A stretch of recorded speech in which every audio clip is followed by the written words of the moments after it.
And what's up, everybody? I'm back, and today we're doing another movie review. This is another movie that just came out on streaming only on Paramount Plus, and it is Zoey 102. Yes, the reboot slash remake of Zoey 101.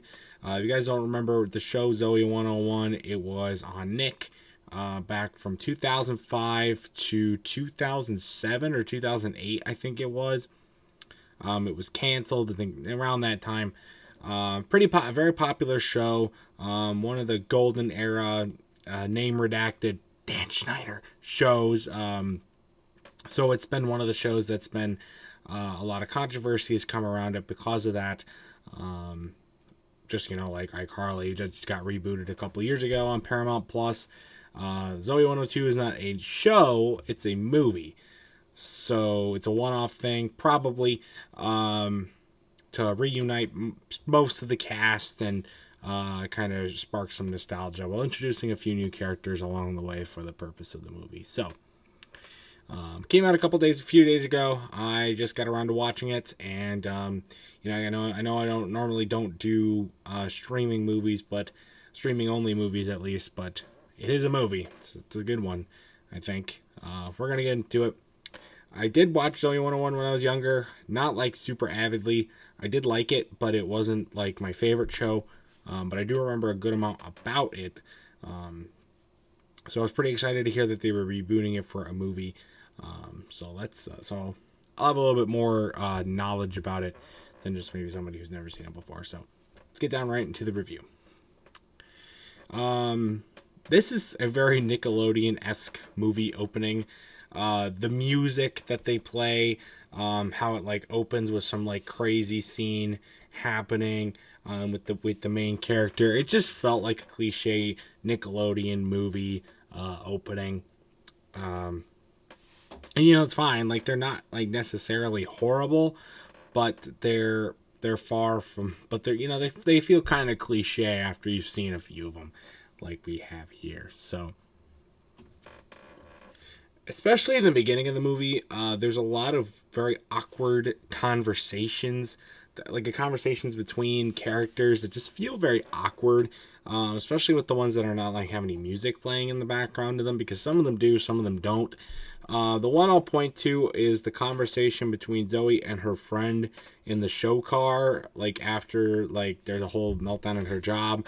And they're like talking in there. That's like a super, super awkward conversation. And it was a big point of the trailers. That part of that conversation was a big point in the trailers. And it's much more awkward here than it was in the trailers. So, yeah. And there's a few others of pieces of that. Especially early on when we're getting introduced to all the characters again. The phone conversations can be a little weird. It's just, yeah. They stop it eventually, but in the beginning, just prepare yourself for that. And yeah, this is a reboot. I'm gonna call it a reboot, sort of. So, of course, there's gonna be a lot of old stuff that they try to reincorporate, as well as some new stuff.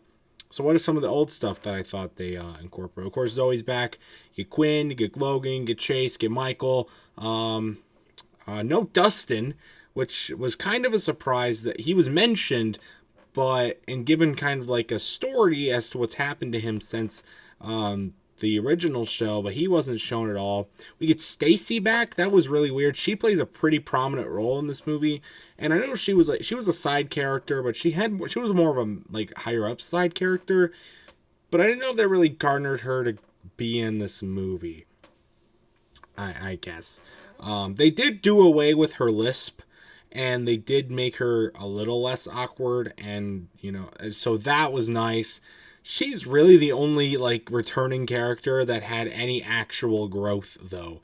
All of the other characters that come back in this movie feel the exact like sound and give off the same vibes as they did back in the original show.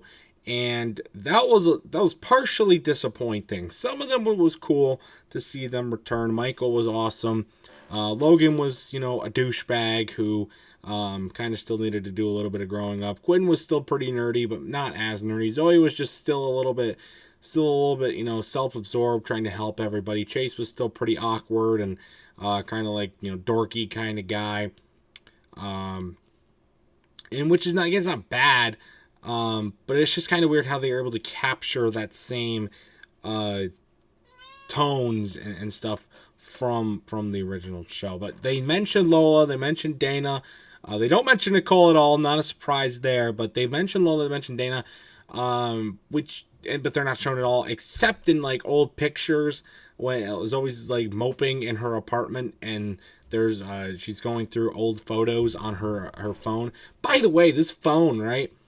What the hell is this technology? I know it's a new invention and stuff like that, but holy moly, this thing is so out of our league.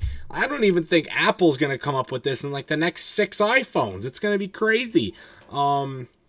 But, going off a little bit of tangent there, it's just weird. Like, they showed it in the trailers, and I thought it was weird there, and it acts just like a normal phone in the movie, so there you go, I guess. But, I mean, it's not really outside of like its true introduction, and we know who invented it. Otherwise, nothing really spectacular there. But like, she's going through. That was a nice point to see like all the old photos of her looking through them, like with the cast and stuff, the old cast, and that was pretty cool. Some old voiceover memos from her old text to Chase. That was more nostalgic piece to it. Kind of giving a little bit of recap on the end of their relationship, stuff that we maybe did not see of when the show ended. So that was like a little nice tie-in together of what happened. But again, with the characters, I mean, yeah, they brought a lot of them back. But there's also some introductions of some new characters. We get Chase's girlfriend, and spoiler alert, they broke up. The Hugo guy is kind of like the only true new main character, in my opinion, is Hugo. And he's a wild guy. Let's be real here. There's like a whole different tangent storyline that they go off of with him.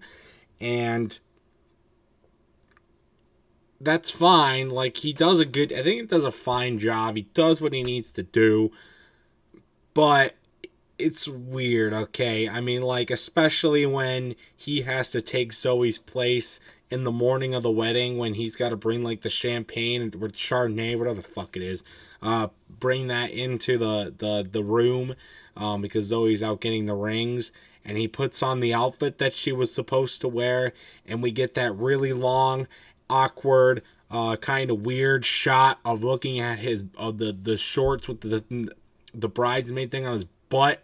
He is just, why did you have to show that long?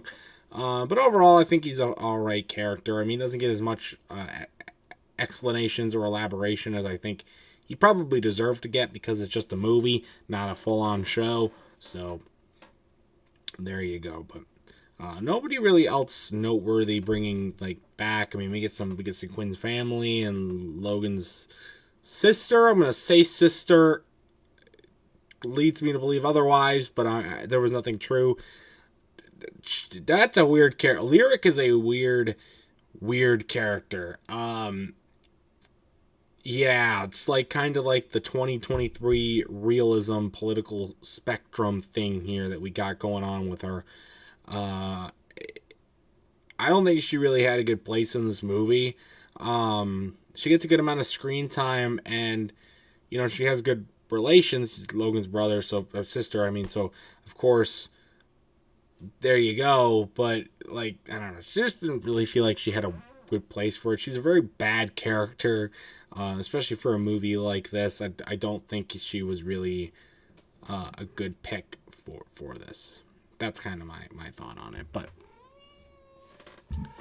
anyway,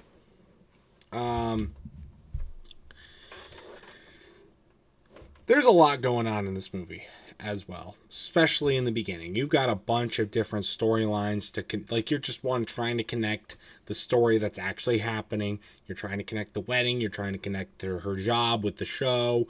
You're trying to connect everything with that. The fake boyfriend, all the nostalgia stuff, her relationship with Chase, who's back, who's not, what's going on here. They talk about PCA, Pacific Coast Academy, the school. they give a really wild story about what happened to that place after the show ended. Apparently, they were the last class ever to graduate from that school because there was fraud. What the hell? What? That is what you had for the school, and then they end up, they say it was like going to be torn down, but it's not torn down. Like they say in 2009 it closed and it was going to get torn down. It's 2023. They go back to the school to do the actual wedding, and so it's just not torn down apparently. That was really, really weird. But okay. I had a feeling they were probably going to go back to it and elaborate a little bit more than just a little bit of a story in a karaoke bar. But, that's just kind of threw me off a little bit. But on top of all that, I mean, there's just a lot to unpack. And it's a little hard to keep track. Later on in the movie, it starts to kind of all connect together.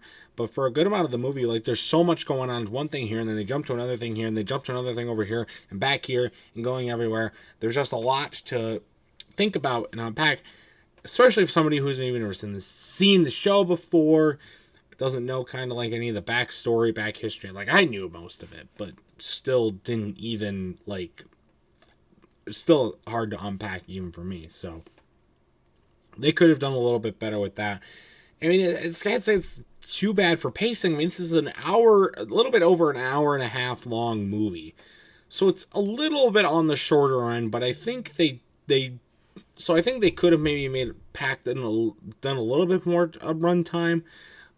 But I don't think it's really bad pace. And I think if they had extended it by a significant amount, sure, that might have helped a little bit more establishment, but I think it would have really affected the pacing. So I don't really know if that would have been the best decision to go with, really. And then, I got one really wild casting choice. Like, you skip out on Lola, you skip out on Dana. Like, sure, okay, there was some controversy. Maybe they didn't want to come back. That's fine. Why the fuck is Brent Rivera in this movie? He's only in it for like 2 seconds. Literally only 2 seconds. You wonder how much money they had to cough up to put him in this movie for 2 seconds? He's literally, when she's going through the resumes of the people trying to find a blind date to go to the fucking wedding with, he shows up. I'm like, what the fuck is this? Brent Rivera has no place here. Okay, we already have Logan. He's enough of a douchebag to put in this movie. We don't need 10 times more douchebag than Brent Rivera. Okay? Why the hell was he in this movie? No point. No point at all did he have to be in this movie. It was just stupid. Really, really stupid. For really sure. And finally, my overarching thoughts. This movie plays out a lot like a really long Zoey 101 episode. There's an establishment of kind of the plot line. Zoey gets into a conflict and tries to help out both parties. Shit hits the fan because she isn't able to help both parties. They kind of collide, and stuff goes wrong because of it. Shit hits the fan. Everybody hates each other, and then everything gets revealed. Zoey's hated, and then she makes everything right at the end with a resolved conflict, and everybody dances into the night. That's really what this is. That's really what it felt like. So, and that's not necessarily a bad thing. It's just, to me, they were leaning a little bit. To me, this shouldn't have been a movie. I don't think. This should have been a new show. It didn't have to last that long, but I think it should have been a show. The wedding, this whole thing with Quinn and Logan's wedding, that could have been maybe a season. And then you spend another season or so alongside of that, building up the tension, and stuff with Chase and Zoey, getting them back together and everything like that. Maybe giving a little bit more closure to PCA. Maybe giving a little bit more updates about what happened to some of the other characters that are not in this. And helping tie some loose ends with some of the other characters. It just felt like it would have worked better in that format, since you kind of structured the movie that way, just in one long episode. So, but it doesn't make this movie bad, but I can't say it's really good either. My final score for Zoey 102, probably going to have to give it a good 6 out of 10. 7 out of 10. I'll give it a 7. It was enjoyable to watch as a fan of the show, but it wasn't anything spectacular. Kind of just like, oh, this is interesting. Like that's kind of what I thought about it. So, but I'm going to leave it up to you guys now. What is your thoughts on Zoey 102? It's streaming on Paramount Plus if you want to go watch it. And if you do, let me know your thoughts about it in the comment section down below. And that's going to do it for this video as well. So stay tuned for other much more amazing content, including more movie reviews and other awesome stuff. And until next time, I'll see you guys later. Goodbye.